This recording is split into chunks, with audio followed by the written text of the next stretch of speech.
이 시간 함께 읽은 말씀 가지고 지금 우리 곁에 있는 부활이라는 제목으로 하나님 말씀 전하도록 하겠습니다. 지난주는 이제 부활절이었습니다. 우리 성도님들 부활절 어떻게 보내셨나요? 칸타타가 참 은혜로웠죠. 식사도 너무 맛있었고요. 계란은 어떠셨습니까? 많이 드셨나요? 내가 제일 계란을 많이 먹은 것 같다. 저는 그날만 한 5개 먹은 것 같아요. 저보다 많이 드신 분 있나요? 없으시죠? 제가 제일 많이 먹은 걸로. 혹시 그래도 다들 계란 하나씩은 드셨을 것 같습니다. 그런데 이제 혹시 이 중에 계란 드시면서 예수님을 생각한 성도님들 있으실까요? 이제 계란 있으시죠? 계란만 맛있게 드신 건 아니죠? 가끔 제가 이제 부활절이 아쉬울 때가 있습니다. 해마다 교회가 이제 부활절을 지키는데, 그래서 부활절 계란도 나누어 먹고 이런저런 행사도 있고 다양한 방식으로 부활절을 기념합니다. 그런데 정작 부활절의 주인공인 예수님은 뒷전일 때가 많지 않은가. 예수님을 생각하며 감사하고 기뻐하고 힘을 내고 그런 일이 많지 않은 것 같아서 좀 아쉬운 생각이 들 때가 있습니다. 그런 것을 보면 어떨 때는 교회가 정말 부활을 믿는가 그런 의문도 생기고 그래요. 우리 성도님들은 부활을 정말로 믿나요? 아멘이시죠? 근데 오늘 말씀에도 이제 마르다라는 여인이 등장을 하고 있는데 이분이 부활에 대해서 좀 약간 다른 생각을 가지고 있었습니다. 이분은 예수님을 믿는 예수님의 제자였는데 27절을 볼까요? 27절을 보시면 우리 같이 한번 읽어보겠습니다. 시작. 이르되 주여 그러하여다 주는 그리스도시요 세상에 오시는 하나님의 아들이신 줄 내가 믿나이다. 자, 마르다가 이렇게 예수님께 신앙을 고백하고 있는데 이 신앙 고백을 보시면 알겠지만 이 고백이 예수님께 칭찬을 받았던 베드로의 고백, 그 고백과 일치하죠. 그러니까 이 마르다는 이제 올바른 신앙을 가진 예수님의 참된 제자였다. 이렇게 볼 수가 있을 것 같습니다. 그러니까 오늘날로 치면은 교회 다니면서 신앙생활 훌륭하게 잘하는 그런 사람이었다고 하는 거예요. 그래서 실제로 이제 마르다에게 이제 오빠가 하나 있었는데 오빠의 이름이 나사로였습니다. 그런데 나사로가 죽을 병에 걸렸어요. 그때 마르다와 마리아 이 두 동생은 나사로의 두 동생은 예수님께 급히 사람을 보냈습니다. 그래서 오빠가 죽게 되었으니까 어서 와달라고 이렇게 예수님을 부르게 되는데 3절을 보시면 이런 말씀이 있어요. 이에 그 누이들이 예수께 사람을 보내어 이르되 주여 보시옵소서 사랑하시는 자가 병들었나이다 하니. 자, 그러면 예수님께 빨리 와달라고 했을 때 이들의 마음은 어떤 거예요? 예수님이 병든 오빠를 좀 봐주셨으면 좋겠다 했을 때 그 마음은 예수님이 오시면 이 병 고칠 수 있다, 나을 수 있다 하는 그런 믿음이 있었다는 거죠. 그래서 예수님께 얼른 사람을 보낸 거죠. 그러니까 마르다는 참 그 신앙 고백도 올바르고 또 그 믿음도 참 좋은 사람이었다고 하는 거예요. 그래서 예수님께 올바른 신앙 고백을 하고 그 고백에 어울리는 신앙으로 사는 사람이었습니다. 훌륭한 그리스도인이죠. 그런데 그래서 예수님이 이제 나사로의 집에 왔어요. 그런데 17절을 보시면 예수께서 와서 보시니 나사로가 무덤에 있은지 이미 나으리라. 안타깝게도 예수님께서 도착하셨을 때 나사로는 이미 죽어서 장사된 지 나흘이 된 상태였습니다. 그래서 수많은 조문객들이 나사로의 집을 방문하고 있는 그런 상황이었어요. 18절과 19절을 좀 한번 같이 보시면 한번 읽어보겠습니다. 시작. 베다니는 예루살렘에서 가깝기가 한 오리쯤 되매 많은 유대인이 마르다와 마리아에게 그 오라비의 일로 위임하러 왔더니. 자, 여기 보니까 이제 조문객들이 찾아왔다고 하는데 여러분 조문객들이 찾아왔다고 하는 건 무슨 상황이에요? 나사로가 죽었다. 그게 너무나 분명해서 사망 확인서가 나왔고 그래서 지인들에게 알리고 장례를 치르고 있었다라고 하는 거죠. 그러니까 예수님이 도착했을 때는 나사로는 이미 돌아올 수 없는 강을 건넌 상황이었어요. 그래서 예수님께서 도착하셨을 때 마르다가 예수님이 온다는 소식을 들었습니다. 그래서 예수님을 마중 나오는데 거기서 이런 말을 합니다. 21절을 보시면 같이 읽어보겠습니다. 시작. 마르다가 예수께 여짜오되 주께서 여기 계셨더라면 내 오라버니가 죽지 아니하였겠나이다. 자, 이 말 무슨 말이에요? 이 말을 생각해 보면 이 말은 아주 훌륭한 말입니다. 왜냐하면 나사로가 죽을 병에 걸렸지만 주님만 여기 계셨더라면 나사로가 살았을 것입니다 하는 믿음을 표현하고 있는 말이기 때문에 그래요. 그래서 마르다의 믿음이 훌륭하다, 그렇게 생각할 수 있다는 거예요. 그런데 다른 한편 이 말을 곰곰이 생각을 해보면 여기에는 체념과 원망도 묻어있죠. 이 말은 조금만 일찍 오셨어도 나사로가 죽지 않았을 텐데 어째서 늦으신 겁니까? 나사로가 이제 죽어버린 이상 이제는 다 틀렸습니다. 이제 그런 절망도 묻어있죠. 그러니까 이 말에는 마르다의 믿음과 불신이 다 드러나 있어요. 마르다는 예수님을 병을 고치는 분으로 믿었습니다. 이것만 해도 대단한 믿음이죠. 27절에서 주는 그리스도시요 세상에 오시는 하나님의 아들이신 줄을 내가 믿나이다, 이렇게 고백한 게 결코 거짓이 아닌 거죠. 그러나 마르다는 예수님도 죽음만큼은 어쩔 수 없다고 생각했어요. 그래서 이제야 오시면 무슨 소용이 있습니까? 하는 원망을 그 말에 담고 있는 거예요. 그래서 계속해서 보시면 22절 한번 보세요. 우리 같이 읽어보겠습니다. 시작. 그러나 하나님이 주실 줄을 아나이다. 그래서 마르다가 곧바로 이런 말을 이어서 합니다. 예수님께 원망 섞인 말을 했잖아요. 체념하는 말을 했잖아요. 그래서 아차한 거죠. 그래서 이 말로 얼른 방금 뱉은 말을 땜질을 한 거예요. 그러니까 죽었으니까 이제 다 끝났어, 이제와 오시면 무슨 소용이 있어, 이게 마르다의 생각이었습니다. 그러나 곧바로 그러나 저는 주께서 구하시면 하나님께서 무엇이라도 주실 줄을 믿습니다, 이렇게 마르다가 아차 싶어서 그 믿음을 수정을 하는 거예요. 구멍난 신앙을 메웠어요. 이렇게 마르다는 신앙에서 노력했습니다. 그러니까 얼마나 훌륭한 거예요. 오빠가 죽은 것 때문에 원망스러워서 잠깐 예수님을 부정했지만 이제라도 주님이라면 무슨 일이라도 해주실 줄 믿습니다, 이렇게 고백하면서 예수님을 주님으로 인정하고 붙들려고 애를 쓰고 있는 거죠. 그래서 주님은 23절에서 예수께서 이르시되 내 오라비가 다시 살아나리라, 이런 말로 마르다를 위로하셨습니다. 마르다가 애쓰는 것을 보고 오라비를 잃고서는 지금 얼마나 마음이 힘들었겠어요. 그런데도 그 감정을 추스르면서 예수님 영접하러 나오고, 마리아는 나오지도 않았잖아요. 마리아는 그냥 집구석에 있었잖아요. 그런데 마르다는 예수님을 영접하러 나왔단 말이에요. 그리고 예수님께 원망의 말을 했다가도 금방 또 마음을 추스르고 믿음의 고백을 하고, 그러니까 얼마나 안쓰러워요. 그래서 주님이 대답을 해주신 거예요. 응답해 주신 거예요. 그런데 24절 보시면 내 오라비가 다시 살아나리라, 이렇게 예수님이 말씀하셨을 때 마르다가 어떻게 반응을 하죠? 같이 읽어보겠습니다. 시작. 마르다가 이르되 마지막 날 부활 때는 다시 살아날 줄을 내가 아나이다. 마르다가 이렇게 말을 합니다. 그러면서 결국 그녀가 가지고 있는 그 신앙의 본색을 드러냈어요. 바닥을 드러내는 거예요. 마지막 날 부활. 저는 오늘날 예수님을 믿는다고 하는 분들의 신앙이 이런 모습은 아닌가, 그런 생각이 듭니다. 예수님을 믿어요. 예수님을 잘 믿죠, 우리가. 그런데 예수님을 믿지 않습니다. 예수님이 부활이에요. 그것을 믿어서 부활절마다 계란을 나눠 먹고 성대하게 행사를 치르고 부활을 기념해요. 그러나 부활이 우리의 신앙 속에 있느냐, 그거를 물으면 그게 안 보이는 거예요. 실종돼 버렸어요. 우리 성도님들 정말로 부활을 믿으십니까?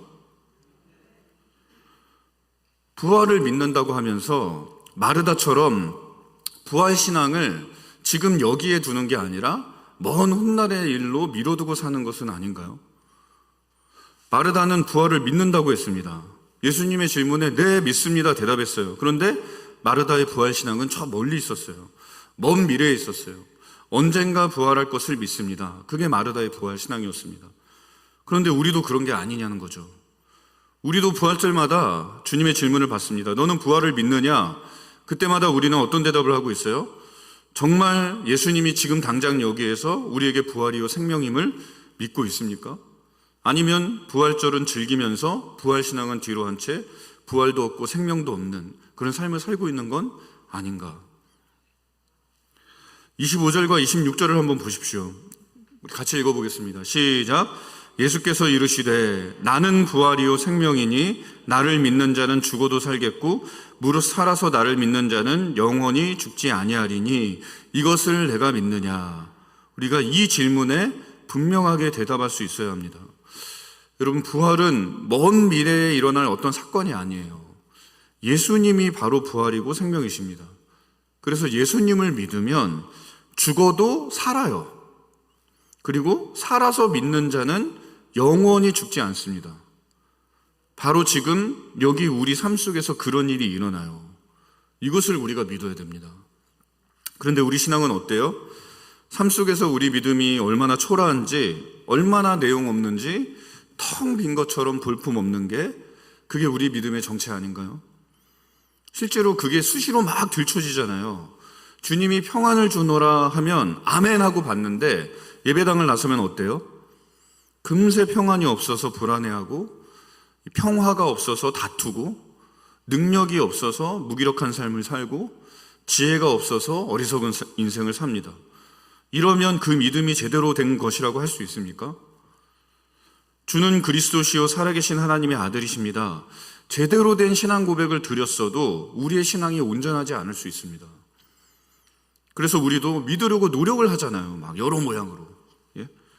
그러나 주님이 구하시면 무엇이든지 이루어질 것을 믿습니다. 우리가 자주 이런 고백을 합니다. 그래서 주님이 이 상황 바꿔주실 줄 믿습니다. 그러나 그리 아니하실지라도 나는 믿겠습니다. 그런 훌륭한 고백들을 하죠. 그러나 그 고백이 불신이고 내용이 없는 거 우리 삶이 늘 고발합니다. 보강하지만 보수하지만 금방 믿음은 바닥을 드러내고 없는 것만 보여주는 거죠. 우리는 빈 그릇과 같습니다. 부족한 거 투성이에요. 그 빈 그릇을 주님이 채우지 않으시면 우리는 타인에게 물 한 잔도 제대로 대접할 수 없는 자들입니다. 그릇에 물을 주님이 담아주셔야 돼요.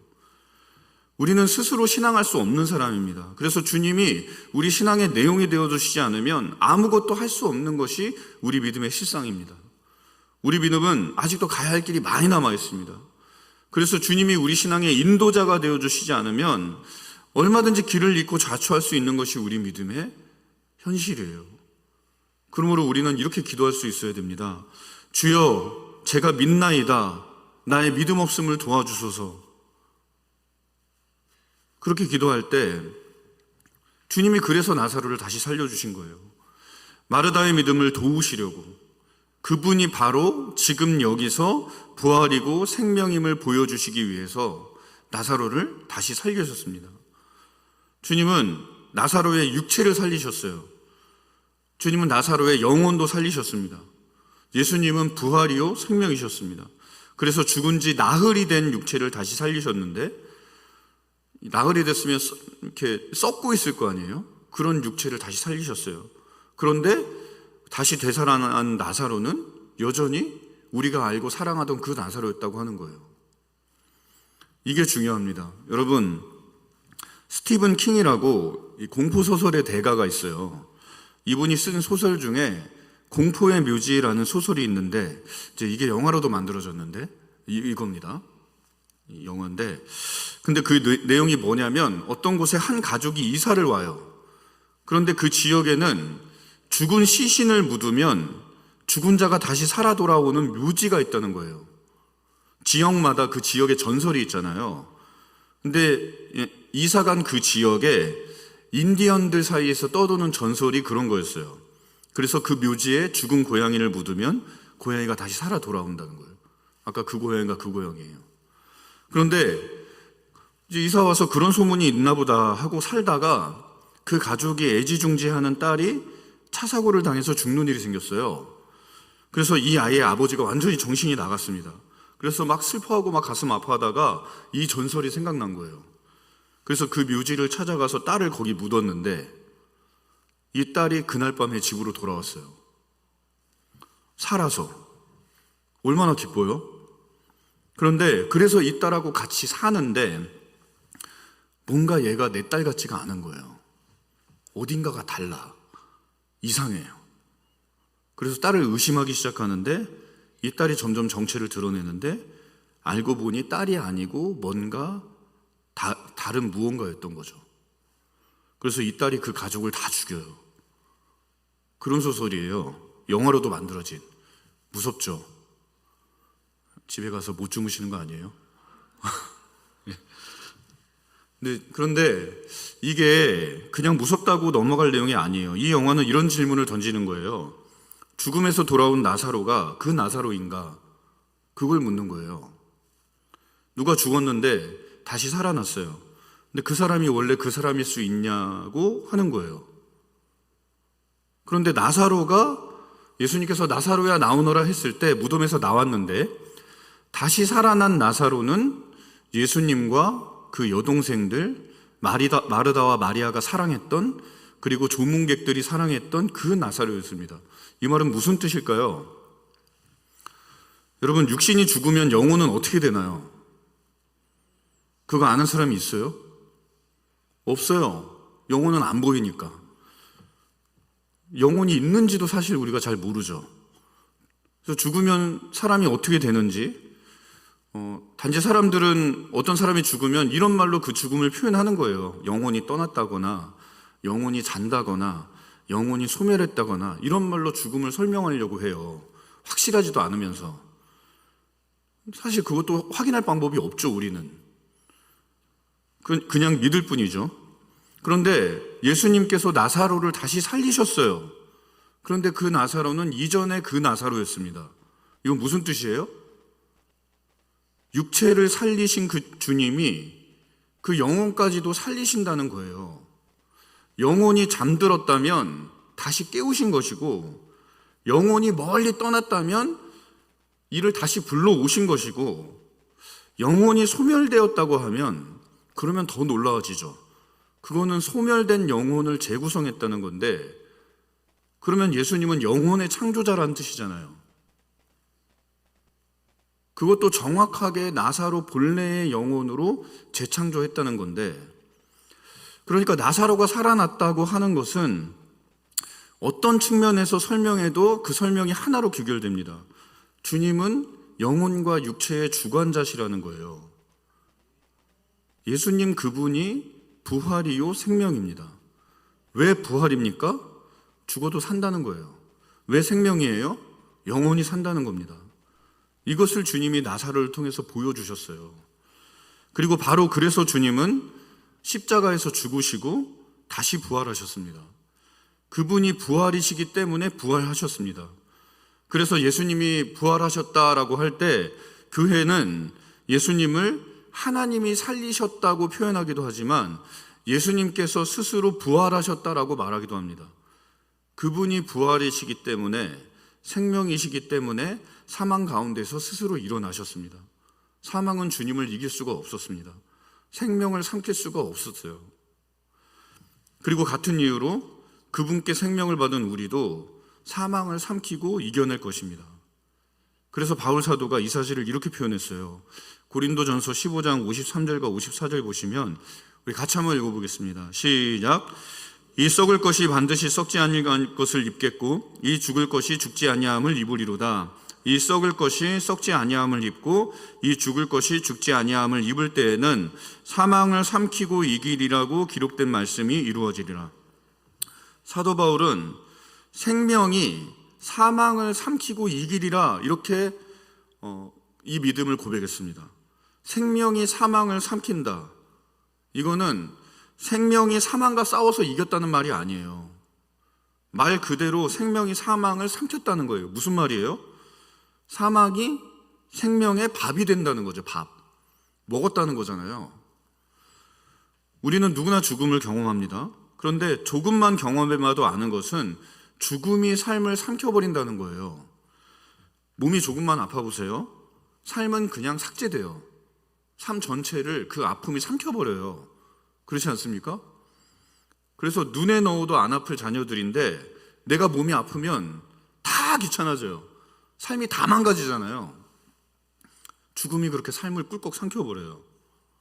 그런데 반대라는 거예요. 죽음을 생명이 삼켜버린다는 거예요. 그래서 오히려 죽음이 내 속에서 양식이 되어버린다는 겁니다. 놀랍지 않습니까? 죽음을 양식 삼는 생명이라고 하는 거. 하나님이 그리스도인에게 고난을 허락하시는 이유도 바로 이 사실 때문에 그래요. 어떤 고난도 그리스도인을 만나면 그 고난은 우리의 양식이 됩니다. 고난이 우리를 삼킬 것처럼 달려들지만 그 고난은 우리를 만나서 우리의 밥이 되고 맙니다. 왜요? 죽지 않는 생명이 우리에게 있기 때문에. 주님께서 우리의 부활과 생명이 되셨기 때문에 그렇게 되는 거예요. 그러니까 생명이 사망과 싸워서 이겼다 이렇게 이해하면 곤란해요. 그러면 이긴다고 해도 그 처절한 싸움에서 우리도 다치고 피해를 입고 그런 걸 생각하게 되잖아요. 그런데 아니에요. 그런 싸움을 얘기하는 게 아니라 우리가 사망을 삼킨다. 사망이 우리의 양식이 된다. 사망이 우리의 생명이 된다. 저들은 우리의 밥이다. 이 얘기를 하는 거예요. 그러니까 완전한 승리를 고린도전서에서 사도 바울이 설명을 하고 있는 겁니다.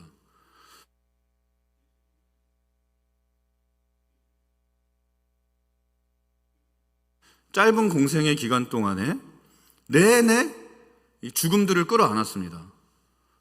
소외된 삭개오를 껴안고 혈루병 든 여인에게 옷자락을 내주고 믿었던 제자에게 푼돈에 팔리고 그러고도 모자라서 십자가를 끌어안으신 사람들의 소외를, 질고를, 배신을 그리고 끝에서는 죽음까지도 끌어안았어요. 그래서 이 세상에 만연해 있는 죽음을 자기 안으로 받아들이는 놀라운 일을 하신 거예요. 그리고 이것을 우리에게 복음으로 남기셔서 주께서 행하신 그 일이 우리 안의 역사에서 마라의 쓴물이 못 먹을 물이 단물로 먹을 수 있는 물로 바뀌듯이 고난은 우리가 피해야 할 대상이고 죽음은 결코 마주쳐서는 안 되는 것인데 그 모든 것이 그리스도 안에서 그걸 다 소화해내는, 먹지 못할 그것들을 먹을 수 있게 되는 그런 놀라운 일들이 일어나는 거예요. 죽음이 우리 안에서 생명이 되는 놀라운 일들이 일어난다는 겁니다. 그게 부활과 생명이 우리 안에 있다는 증거예요. 여러분, 이거를 믿으셔야 해요. 예수님은 부활입니다. 생명입니다. 무슨 뜻이에요? 여러분의 영혼이 병들어서 스트레스가 심하고 마음이 심하게 아프고 그래서 죽을 것 같고 그럴 때 주님은 그 영혼 살리실 수 있어요. 낫게 하실 수 있어요. 우울증 주님이 고치십니다. 다른 사람과 싸우고 다퉈서 심령이 상했어요. 주님이 그거 고치세요. 나뿐만 아니라 그 사람의 심령도. 그래서 저는 아내와 다투면 하나님께 매달려요. 아내의 상한 마음 고쳐주세요. 우리를 다시 하나 되게 해주세요. 주님이 부활이요 생명이시라면, 영혼을 살리시는 분이라면 여러분, 우리가 용서 못할 일이 뭐가 있습니까? 주님이 분노, 마음의 불을 꺼주실 거예요. 주께서 상한 마음 고치실 거예요. 근데 용서 못할 일이 뭐가 있습니까? 진정한 화목은 이거를 믿을 때 얻는 거예요. 주님이 우리들 안에 있으면서 우리의 화목이 되십니다. 생명이시기 때문에 그거 하시는 거예요. 그게 주님의 주권이에요. 최근에 우리 교회에 장례가 많았죠. 여러분, 주님 안에서 위로 받으시기 바랍니다. 우리가 주 안에 있다면 언젠가 주님은 여러분이 사랑하셨던 부모님, 친구, 형제, 여러분이 사랑했던 그 모습 그대로 그 육신과 그 영혼까지 정확하게 우리가 그리워하는 그 모습 그대로 우리에게 돌려주실 거예요. 나사로를 보세요. 주님 안에서 우리는 반드시 반갑게 해우할 것입니다. 진정한 위로는 이거를 믿을 때 얻는 거예요. 돌아가신 분 다시 보지 못할 거면은 그게 아니면 어떤 소망이 거기 있습니까? 주님이 우리들 안에 있으면서 우리의 위로가 되십니다. 부활이요 생명이시기 때문에 죽음을 뛰어넘어서 우리를 위로하세요. 그게 주님의 주권입니다. 그런데 부활을 믿는다고 하면서 여기까지 믿음이 나아가는 경우가 없어요. 우리의 믿음이 갈 길이 너무나 먼 거죠. 그래서 주여 믿나이다, 우리의 믿음 없음을 도와주셔서 이렇게 기도해야 해요. 우리는 손줄로 생각할 때 넘어질까를 조심하며 이런 기도를 주님께 드릴 수 있어야 됩니다. 믿음에는 종착지가 없어요. 아직도 갈 길이 멀어요. 예수님께서 수많은 병자를 고치셨기 때문에 마르다는 예수님이 곁에 계셨다면 죽을 병에 걸린 오빠지만 살 수 있을 거라고 믿었습니다. 그러나 오빠가 죽자 그 믿음도 함께 죽었습니다. 그러나 생각해 보세요. 죽을 병도 고친다는 것은 무슨 뜻입니까? 병은 죽음의 징조예요. 죽음의 권세입니다. 죽음의 선봉이에요. 예? 언젠가 죽을 거기 때문에 제가 병 걸리는 거거든요. 제가 생명이라면, 영생하는 사람이면 병 걸리겠어요? 그런데 어떤 병도 고치신다, 어떤 병도 고친다고 하는 것은 죽음의 권세가 예수님 앞에서 힘을 못 쓴다는 뜻입니다. 그러니까 병을 고치는 권세와 능력이 주님께 있다는 게 벌써 주님이 부활이시고 생명이라는 뜻인데, 병 고칠 것은 믿으면서 우리의 영혼 살리시고 먹이시고 입히시고 치료하시고 소생하시고 우리 공동체 하나 되게 하시고 동쪽과 서쪽처럼 서로 다른 자를, 서로 원수된 자들을 모아서 한 세 사람을 만드시고, 이거 우리 주님이 하신다고요. 이거 못 믿는 분들이 있어요. 이거는 무슨 믿음입니까? 우리 주님이 부활이심을 믿고 생명이심을 믿으면 이거 할 수 있다고요. 못할 일이 없습니다. 주님께 구하고 믿음으로 나아가면 에이 안 돼, 이미 끝났어, 에이 틀렸어, 못 고쳐, 이거는 틀렸어, 죽었는데 뭐, 이런 말들, 주님 안에서는 이런 말들이 다 고개를 숙이는 거예요. 그래서 주님은 너희가 내 안에 거하고 내 말이 너희 안에 거하면 무엇이든지 원하는 대로 구하라, 그리하면 이루리라 하셨어요. 무엇이든지라고 그랬어요. 무엇이든지 이룬다고. 또 너희에게 겨자씨 하나일 만한 믿음이라도 있으면 이 산더러 여기에서 저기로 옮겨가라 하면 그대로 될 것이요 너희가 못할 일이 없을 것이다 말씀하셨습니다. 산이 옮겨진대요. 그러니까 우리의 믿음이 갈 길이 얼마나 멀어요. 이거 다 못 믿는데, 이게 다 안 되는데. 그래서 해마다 부활절만 되면 우리는 부활의 주님 앞에 서야 합니다. 지난주 부활의 주님을 여러분이 묵상하고 의식하지 않았다면, 계란만 의식했다면 틀렸어요. 우리는 살아계신 우리 주님 바라보면서 부활을 기념해야 됩니다.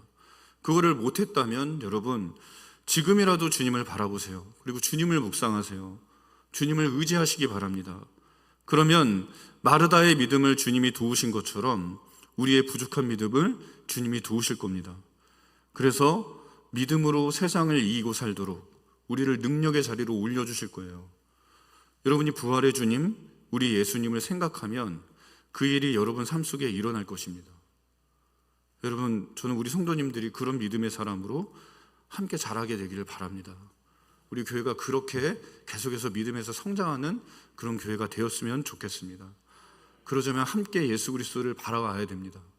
예수 그리스도 안에 있는 놀라운 은혜들 아직도 많이 남아있어요. 그것들을 사모하는 심령으로 바라보는 그런 우리 교회 되기를 주님의 이름으로 축원합니다.